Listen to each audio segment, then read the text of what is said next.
तो देखते हैं प्राचीन गुरुकुलों की जो शिक्षा होती सभ्यता होती थी उसमें व्यक्ति एक दूसरे पे आरोप लगाने से दूर रहते थे क्योंकि उसमें शिक्षा ही वह अलग समाज से रह करके गुरुकुलों आदि में सीख रहा होता था शिक्षा।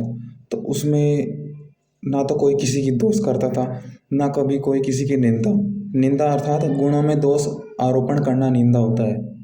जैसे को तैसा तो कहना तो स्तुति है, परंतु जो जैसा नहीं है उसको ऐसा कहना निंदा होती है। और जो जैसा नहीं है उसकी अधिक प्रशंसा भी करनी वह भी निंदा ही होती है, क्योंकि उसके विषय में तो झूठी बोल रहा है ना वो। तो ठीक उसी प्रकार गुरुकुलों में और व्यक्ति कभी भी दोषों में नहीं फंसता था, कभी भी गलत कार्य नहीं करता था, क्योंकि वह अपने आप को श्रेष्ठ मानता था। वह अपने आप को चाहता था कि मैं बहुत ऊंचा हूँ, मुझे कुछ कहीं किसी वस्तु की कमी नहीं है, मुझे किसी दुख नहीं है मुझे। तो सुख के विचार रखता था मन में सदा, तो सुखी रहता था क्योंकि उसको ऊंचा भाव रखता था अपनी। ये नहीं रखता था कि मुझे यह प्राप्त कर लूँ, यह नहीं मिल रहा। वह श्रद्धा रखता था गुरुजनों विद्या दी तो बहुत प्राप्त कर लूँगा, ऐसी मंशा से वह कार्य करता था, ऐसी मंशा से आगे बढ़ता था। गुरुजनों के साथ माता पिता का व्यवहार करता हुआ वह आगे बढ़ता था और माता पिता के संतान की आगे जो ऐश्वर्य है उसको आगे बढ़ाता है। जैसे अधिक संतान भी होती है तो अगर ऐश्वर्य तो उनका बढ़ता ही है, श्रेष्ठ गुण बढ़ते ही हैं। उसको कंट्रोल भी करते थे अपनी इंद्रियों को, जिससे कि वो इस ऐश्वर्य को संभाल पाए, जो उनकी योग्यता है उसको बनाए रखे। तो यह गुरुकुलों का।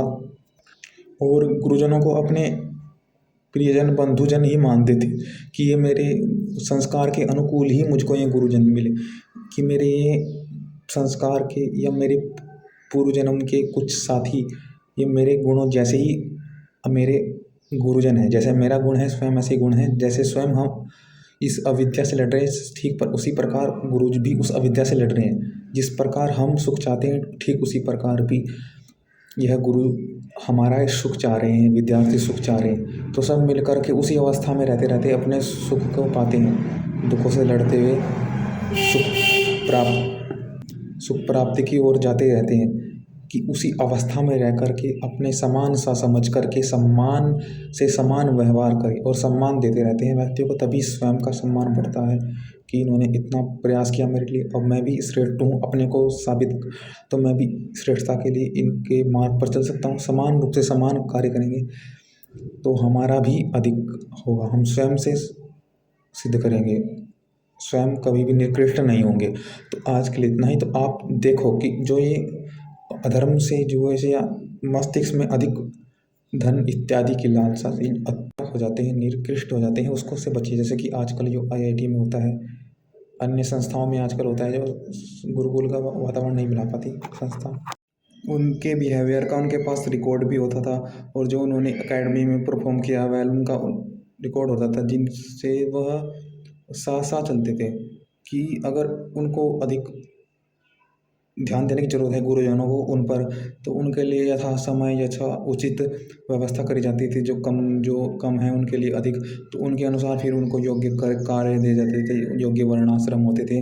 और जो अधिक तिरहुत बुद्धि वाला है उसको अधिक शिक्षा, अधिक अलग तरीके से शिक्षा दी जाती थी।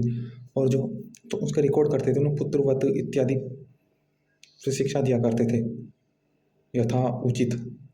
क्योंकि जो रिकॉर्ड है तो साथ साथ उसको सुधारते इम्प्रूव करते जा रहे हैं। उसका बिहेव तो जैसा है वैसा है ही, पर उसकी एकेडमिक को इम्प्रूव करने के लिए स्टेप्स भी लेते जा रहे हैं, जिससे कि आगे बढ़ पाए वो। तो ये बातों का विशेषकर उस परिस्थितियों में ध्यान होता है जो आज की परिस्थितियों में नहीं है। एकेडमिक रिकॉर्ड सिर्फ एकेडमिक बिहेवियर का रिकॉर्ड तो बस कोई निष्प्रयोजन ही है। और एकेडमिक रिकॉर्ड जो देखते हैं उसका बस ये है कि हमारे विद्यालय से निकला है, इसका ये है, बस इतना। रिकॉर्ड डाउन क्यों हुआ इसका रिकॉर्ड, एकेडमिक रिकॉर्ड ध्यान नहीं देते।